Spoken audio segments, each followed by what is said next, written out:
फलों का राजा आम। और जो मेरे हाथ में ये आम है, शायद आप कलर देख के पहचान गए होंगे कि ये क्या और कौन सा आम है। हालांकि आम मेरे भी फेवरेट है और काफ़ी पसंद करता हूँ, लेकिन ये खरीदने की स्थिति नहीं है कि मैं 2.5 लाख रुपए किलो की आम खरीद सकूँ। इसका नाम मियाजाकी है और ये बस्तर की मिट्टी में उगा हुआ है। ये बस्तर की ज़मीन है। बस्तर की मिट्टी सोना उगलती है।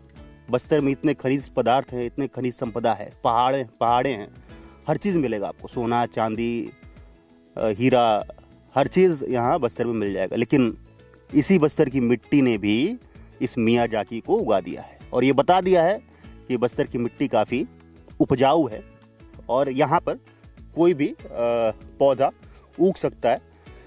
मियाजाकी आम 2.5 लाख रुपए किलो बिकता है और बस्तर में ये पहला प्रयोग है। ये प्रयोग कौन किया? ये प्रयोग बस्तर के ही ट्रीमैन संपत झा, जो ट्रीमैन के नाम से जाने जाते हैं, और तकरीबन 20-25 साल पहले से ये पूरे जगदलपुर बस्तर इलाके में पर्यावरण बचाने के लिए, हवा ऑक्सीजन देने के लिए, चूँकि ये वो दौर है जब पूरी तरीके से पेड़ पौधे की कटाई हो रही है और पूरी तरीके से गर्मी बढ़ रही है और ऑक्सीजन की कमी हो रही है। बस्तर वो इलाका हुआ करता था कि यहाँ पर जंगल के नाम से उसे जाना जाता था। साल वृक्ष के नाम से, साल वृक्ष के द्वीप के नाम से बस्तर को जाना जाता था। लेकिन अब ये स्थिति बदल रही है। लेकिन बस्तर के जो ट्रीमैन हैं वे ये करके दिखाते हैं। और ये भी आप ये जो पेड़ देख रहे हैं, ये इस पेड़ से निकला हुआ आम 50,000 रुपये किलो में भी बिक चुका है। और ये आप समझिए कि अगर बस्तर में जो किसान हैं, जो फसल लेते हैं, हालांकि आम के फसल भी कई सारे लोग लेते हैं, अगर ये आम को लगाएं तो बस्तर के किसानों का आय दुगनी हो जाएगी। बातचीत करते हैं इस संबंध में। ट्रीमैन की उपाधि तो आपको जो मिली, और ये तो मैं भी देख रहा हूँ कि इतने सालों से आपने, चाहे वो सड़क किनारे हो, पीपल के पेड़, अलग अलग पौधे आपने लगाए हैं, ऑक्सीजन दे हैं। आने वाली पीढ़ियों के लिए काफ़ी बहुत मतलब कि अच्छी बात होगी कि वो ऑक्सीजन आराम से, आसानी से ले सकेंगे। उसके पीछे ये मियाजाकी लगाने का क्या उद्देश्य, क्या मन में आया कि आपने इतना महंगा पेड़ लगा दिया? क्या कभी देखे थे कि यार ये तो आम हम खरीद नहीं पाएंगे, तो लगा के देखते हैं? नमस्कार आशु जी, जैसे कि आपने मुझे बताया ट्रीमैन और जो हजारों पेड़ों की बात है, मैं आपको ईमानदारी की बात बता दूं, मैंने एक जल्दी बात करते हैं। बगीचा काफ़ी अच्छा है, खूबसूरत है, घूमने में और ठंडक महसूस हो रही है। जी आशुतोष जी, इसमें क्या था, जो ट्रीमैन वाला जो मामला है ना, ये क्या हुआ कि मैंने वृक्ष मित्र बनाया। मैंने पौधे कम लगाए हैं, वृक्ष मित्र ज़्यादा, चाहे वो कॉलोनी हो, वो सड़क किनारे हो, स्कूल हो। स्कूलों में भी उन जगह पे जहाँ बाउंड्री और पानी है, ठीक, इन तमाम जगहों पे हमने वृक्षारोपण अभियान चलाया और वहाँ पे एक वृक्ष मित्र रखे और हमने पेड़ का हालचाल नहीं जाना, क्योंकि एक स्वाभाविक, आप भी समझिए कि यदि यहाँ से मैं 10 किलोमीटर 20 किलोमीटर में पेड़ लगाऊंगा तो वहाँ पानी डालूंगा, वो प्रैक्टिकल नहीं है और उसमें बचने की गुंजाइश बहुत कम होती है। लेकिन जो वहीं का स्थानीय निवासी है, वहां का रहवासी, यदि वो वृक्ष मित्र मेरा है तो वहां के 10, 20, 50 पेड़ों का वो ध्यान बहुत अच्छे से रखेगा। और मैं इस पे विश्वास करता हूं कि 1 लाख पेड़ मैं लगाऊं या 2 लाख पेड़ लगाऊं और मैं अपना 25 साल 40 साल खपा दूं, ये संभव नहीं है। मैं देखिए, मैं बहुत प्रैक्टिकल और बिंदास व्यक्ति हूं। मैं चाहता हूं कि 1 लाख लोग एक पेड़ों का देखभाल करें, बस। तो यही वजह है कि आपको ट्रीमैन की उपाधि मिलती है कि इतने अब तक क्या रिकॉर्ड होगा कि कितने पौधे आप हम लोगों ने 20,000 से ज्यादा पौधे आज के डेट पे सुरक्षित हैं मेरे वृक्ष मित्रों के बदौलत। मतलब बस्तर संभाग से लेके, चाहे आप भिलाई बोलिए, चाहे और अन्य प्रांत से लेके जहां भी मैंने गया, तो वहां पे मैंने कुछ पेड़ों को लगा के, उससे पहले जैसे जो वृक्ष मित्र हैं उनसे हमने चर्चा किया, उन्होंने बोला हाँ ठीक है, हम पेड़ लगाते हैं। तो गड्ढे करके उसको एंजॉय करते हुए जब हमने पौधे लगाए, अब वो सब पेड़ आ गए हैं और फल आने लगे हैं। और वहाँ कभी पक्षियों के भी सब फोटो वीडियो भेजते हैं, बड़ा आनंद आता है मेरे वृक्ष मित्रों के माध्यम से। बिल्कुल आनंद तो मुझे भी यहाँ आ रहा है। इस बगीचे में आके जो ठंडक महसूस हो रही है, ठंडी ठंडी हवाएं चल रही है, जो कि ये चलती नहीं है। ऐसे हम बाहर खड़े हो जाएंगे तो वो धूप जो है वो गर्म हवाएं फेंकेगी। लेकिन ये जो आपने सजा के रखा है पेड़ों को, हाल ही में आपने जो है राज्यपाल से, रमन डेका जी से भी मुलाकात की थी, वहाँ पर क्या कुछ चर्चाएं हुई? क्योंकि वे भी क्या इसका स्वाद चखे, आप गए थे, क्या कुछ चर्चाएं हुई वहाँ पर? नहीं, देखिए, मैं तो आपसे बता दूं कि एक शिष्टाचार भेंट थी महामहिम जी से, और महामहिम जी काफ़ी जीनियस हैं और मुझे लगता है कि मियाजाकी जैसे आमों को पहले से चख चुके होंगे, क्योंकि जब वो मुझसे मिले तो वो उस दो आम की भेंट से ज़्यादा वो प्रश्न इस बात से थे कि बस्तर में हो रहा है। और दूसरी बात उन्होंने बहुत महत्वपूर्ण बातें जो बोला, जो मुझे जानकारी नहीं थे। उन्होंने बोला कि अंतर्राष्ट्रीय मार्केट बाजार के लिए आपने अपनी क्या व्यवस्था करके रखी है, अगर कहीं कोई दिक्कत है तो बताइए। और ऑफिस में बोले, फिर बोले दूसरा बोले कि इंडिया में आपको 1 लाख रुपए के आसपास मुंबई में आपको रेट मिल जाएंगे। और वो 2-3 जो वहाँ पे जो सामान आमों का सप्लाई करते हैं उन लोगों का नंबर कलेक्शन कर रहे थे। फिर मैंने उन्हें बताया कि नहीं सर, इस बार मैंने ट्रायल बेसिस पे बहुत कम पेड़ लगाए हैं और जितने लगाए थे उसमें मेरे कुछ आम सेल हो गए और कुछ मेरे अजीज जो लोग हैं उनके बीच में गिफ्ट किए थे मैंने। और आप देख सकते हैं तो अभी मेरे पास उस तादाद में आम नहीं है। तो मुझे ये बड़ी खुशी हुई कि महामहिम वहाँ बैठ कर भी यदि हम उस मियाजाकी आम से इतने प्रसन्न होकर, उन्होंने बोला कि आप उस एरिया में बहुत अच्छी बात है और किसानों के लिए भी बहुत अच्छी बात है, यदि वहाँ पे बहुत पेड़ लगते हैं तो इसका उन्नत लाभ होगा। अंतर्राष्ट्रीय मानकों का ध्यान रखते हुए फलों के जब फ्रूटिंग होती है, जब फल लगने लगते हैं उस समय मेंटेन करेंगे तो वो फल भी यहाँ आसानी से सेल होगा, क्योंकि बस्तर में तो उसका सेल नहीं होगा।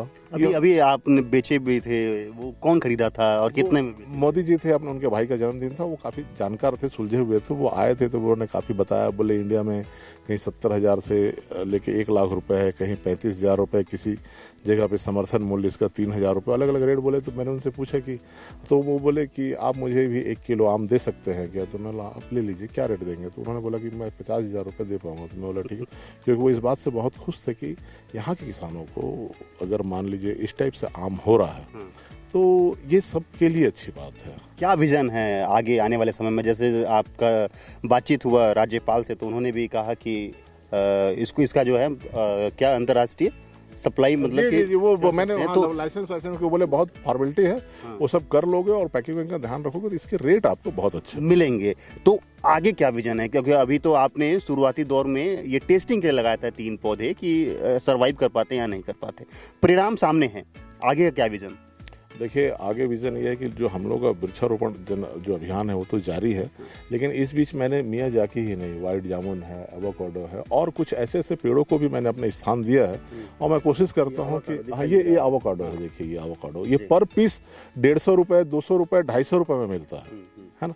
तो यदि मान लीजिए हमारी मिट्टी में ये सारे चीज़ हो रहे हैं तो मुझे लगता है कि यहाँ के किसानों को इस टाइप के भी फ्रूट्स लगाने चाहिए और आर्थिक रूप से उन्नत भी होना चाहिए। इसमें 2 फायदे हैं। एक फायदा तो ये है कि जो आप उन्नत हो रहे हैं, दूसरा ये है कि पर्यावरण काफ़ी सुरक्षित हो रहा है, ये भी बड़ा फायदा है। देखिए आपने बोला ये बात कि मैं 2.5 लाख रुपए का आम नहीं खरीद सकता या मैं एवोकाडो ले सकता हूँ, लेकिन ऑक्सीजन आप ले रहे हैं, ऑक्सीजन का कीमत किसान नहीं ले रहा है। और बस्तर में कभी देखिए धीरे धीरे पॉपुलेशन बढ़ता रहा, विकास होता रहा, जैसे सड़कें बनते गई, बिल्डिंगें बनते गई, लेकिन पेड़ धीरे धीरे कम हुए और पेड़ों पे जब हमने उतना ध्यान नहीं दिया तो आज 90 से पहले यहाँ पर 30-32 से ऊपर टेम्परेचर नहीं जाता था, अभी 42-43 चला जाता है।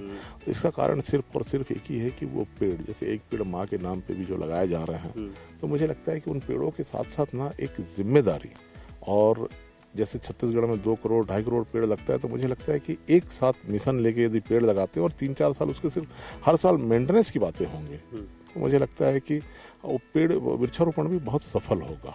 अच्छा, ये मेरे मन में ये सवाल आया तो कर लेते हैं। ये जैसे मियाजाकी है, सरकार कहती है कि किसानों को हम समृद्ध बनाएंगे, मजबूत बनाएंगे, तो क्या किसान अगर करना चाहते हैं खेती तो मियाजाकी में सरकार को भी सपोर्ट करना चाहिए, इसके पौधा रोपण से लेकर उसको तैयारी में? जैसे सरकार पहले भी ज़मीन को देकर और ज़मीन लेकर पूरी तरीके से पौधे लगवाती थी और उसका देखभाल करवाती थी, क्या ये संभव है? नहीं, देखिए सरकार पे आप सब कुछ छोड़ेंगे ना तो क्षेत्र का विकास कठिन है। देखिए अगर मान लीजिए किसी भी योजनाओं को यदि आप सरकारीकरण शुरू में ही कर देंगे, बहुत सारी हमारी योजनाएं थी जो सरकारीकरण की भेंटे चढ़ गई। स्थानीय लोगों को देखिए सरकार क्या है, आपके यहाँ 5 किलो चावल दे रही है आपको, सरकार आपको प्रधानमंत्री आवास योजना का घर भी दे रही है, लेकिन आपको उन्नत होना है, आपको विकसित होना है तो आपको तो गड्ढे खोद के पौधे लगाने पड़ेंगे और आर्थिक दृष्टि से आपको एक विजन के साथ चलना पड़ेगा। और मुझे उम्मीद है कि जो सरकार को भी, जब उद्यानिकी विभाग है यहाँ पे, एग्रीकल्चर है, जो हार्टिकल्चर वगैरह जिन लोगों का जो काम है, इनको भी जैसे ग्रामीण क्षेत्र में यदि मान लीजिए जन जागरण के साथ इन चीज़ों को लाते हैं, जैसे अभी इन्होंने जगदलपुर में आम महोत्सव किया था, तो मैं आपको बता दूं कि 200 से ज्यादा वैरायटी के आम आए हुए थे। तो हमारे वहाँ एक और फनी वीडियो मैंने देखा था, ये प्रदेश अध्यक्ष से हमारे मियाजाकी को उठाए और नहीं, वो मैंने गिफ्ट किया था उन्हें, क्योंकि वो यहाँ पे थे नहीं, तो मैंने उन्हें गिफ्ट किया था। लेकिन वो बड़ा कॉमेडी किया और बड़ा मजा कॉमेडी कि बोले इतना महंगा आम इसे यहाँ मत रखो, मैं सुरक्षित करूंगा। तो मैं भी बहुत खुश हुआ कि उनके साथ सुरक्षा बल था। तो ये वो बड़ा आमोद प्रमोद का वो विषय था, बड़ा आनंदित था वो स्थिति। जी, तो ये एक लाइन आपके द्वारा तैयार हो रहा है कि अगर यहाँ पर किसान खेती करते हैं इसका मियाजाकी का, तो जिस तरीके से राज्यपाल से मुलाकात हुई और उन्होंने कहा कि मुंबई में ये बिक सकता है, दिल्ली में बिक सकता है, अन्य राज्यों में बिक सकता है, तो एक सप्लाई का माध्यम आप बन रहे हैं। अगर किसान यहाँ पर बड़ी फसल आराम से देखिए, आप यहाँ पे एक बात बताओ, जैसे लोग भुट्टे उगा रहे हैं, उसका भी सप्लाई लाइन है ही। और दूसरी बात, जैसे यहाँ बहुत सारे आम आप देखते होंगे कि ना, सड़क किनारे दंतेवाड़ा रोड में, बीजापुर रोड में बेचारे छोटे छोटे बच्चे, आम कौन सी वैरायटी का है नहीं है, लेकिन दोनों में बहुत सस्ते 2 रुपए 3 रुपए में उसको सेल करते हैं। लेकिन अभी जैसा आम महोत्सव हुआ तो लोग अपने आमों को लेकर आए थे, तो मुझे उम्मीद है कि वो आमों की वैरायटी, उसकी स्थितियां, उसके रेट को लेकर भी सरकार थोड़ा सा उनको पुश करेगी, तो मुझे लगता है कि आम के आम और गुठलियों के दाम हो जाएंगे। बहुत बड़ी बात कही आपने। और देखिए, काफ़ी बड़ी बात ये इसलिए हो जाती है ये कि मियाजाकी आम ये पहले आप ये देखिए, अब बहुत सारे फल, ये भी पहली बार फला है। अच्छा, ये पहली बार जी, ये पहली बार फला। तो ये पर पीस सेल होता है आशुतोष जी, ये किलो में नहीं सेल होता, ये पर पीस सेल होता है। अच्छा, एक और तस्वीर दिखाइए, मैं देखा था पहले लेकिन भूल गया था इसको बताना। ये मिट्टी का जो घोंसला बनाया गया है, ये किसके लिए है? पक्षियों के लिए है। पक्षियों के लिए है। मुझे कभी कभी लगता था कि यदि घास वास की उपलब्धता यदि कम होती और यदि पक्षी कहीं आते हैं और उनके निवास भी होगा, तो यहाँ बहुत सारे पक्षी रहे हैं, वो खुद से भी घोंसला बनाए हैं, मैं उसकी वीडियो फोटो मैंने शूट किया है, तो उनका भी एक प्रकार का यहाँ रहवास है। तो मैंने जब यूट्यूब और सोशल मीडिया वगैरह में देखता था, तो मुझे लगता था कि पक्षियों के लिए हम भी कुछ बना दें। हाँ, मतलब कि एक पेड़ लगाओ तो कितना फायदा है, मतलब कि ऑक्सीजन मिल रहा है, फल मिल रहा है, छाव मिल रहा है, ये पक्षियों के लिए रहवास। और देश विदेश के ऐसे कलर पक्षी आते हैं, वो सब के वीडियो स्वतंत्र आते हैं, रहते हैं, उनको लगता है सुरक्षित। ये छोटे छोटे पेड़ों में अपना घोंसला बना लेते हैं, और घोंसला बनाने के बाद जब वो बच्चे होते हैं, वो उन सब की वीडियो है हम लोगों के पास। बड़ा आनंद आता है उनको देखकर। आनंद तो मुझे भी आया इस बगीचे में घूमकर, और इस फलों को देखकर मैं भी फल चख लिया। कुछ जाम के जो है पेड़ थे, वो भी मैं देखिए, जो मेरे प्रिय मित्र हैं उनमें आप भी हैं। और ये पहला, और आपको मैं बता दूं कि जैसा मुझे पता चला था इसके बारे में, मियाजाकी के बारे में, तो ये अरुणिमा है अनिमेश जी। ये भी देखिए, ये लास्ट में फल होता है। बहुत लोग कंफ्यूज होते हैं क्योंकि इसकी भी अरुणिमा को लेकर, जैसे मैंने सोशल मीडिया में जब देखा था तो कुछ लोग ने बोलने लगे कि तो हमारे यहाँ भी, फिर उन्होंने जब फल को डाला था तो वो अरुणिमा का था। फिर मैंने उन्हें बताया तो बोले अच्छा। तो बहुत बहुत धन्यवाद आपका।